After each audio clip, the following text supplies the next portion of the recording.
இந்த கேக் நான் எப்போ பண்ணேன் அப்படின்றது கூட மறந்துருச்சு.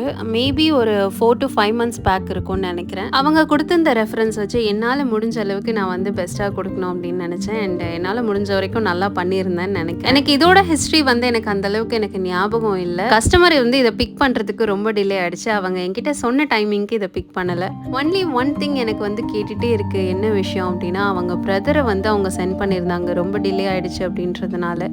அண்ட் அவங்க போறதுக்கு முன்னாடி என்கிட்ட வந்து ஒரு வேர்ட் சொல்லிட்டு போனாங்க. "உங்களால டெலிவரி பண்ண முடியலன்னா, அப்புறம் எதுக்கு ஆர்டர் எடுக்கிறீங்க?" அப்படி சொல்லிட்டு. என்னோட கஸ்டமர்ஸ்க்கு எல்லாருக்குமே நல்லாவே தெரியும். நான் ஃபர்ஸ்ட் வந்து என்னோட ஆர்டர்ஸ் வந்து எடுக்கிற ஸ்டார்ட்டிங்லேயே நான் வந்து எக்ஸ்ப்ளைன் பண்ணிடுவேன். இந்த மாதிரி இவ்வளோ தூரத்தில இருக்கு. நீங்க ஷேர் பண்ணுங்க லொகேஷன். நான் போர்ட்டல்ல எவ்வளோ வருதுன்னு செக் பண்றேன் அப்படி சொல்லிட்டு நான் எல்லாமே டீட்டெயில்டா எக்ஸ்ப்ளைன் பண்ணிட்டதுக்கு அப்புறமா தான் நான் ஆர்டர்ஸே எடுப்பேன். எனக்கு அது மட்டும் இன்னைக்கு வரைக்கும் என்னால மறக்கவே முடியாது. ஸோ இந்த கேக் எப்படி இருக்கு அப்படின்றத மறக்காம சொல்லிடுங்க. பாய்.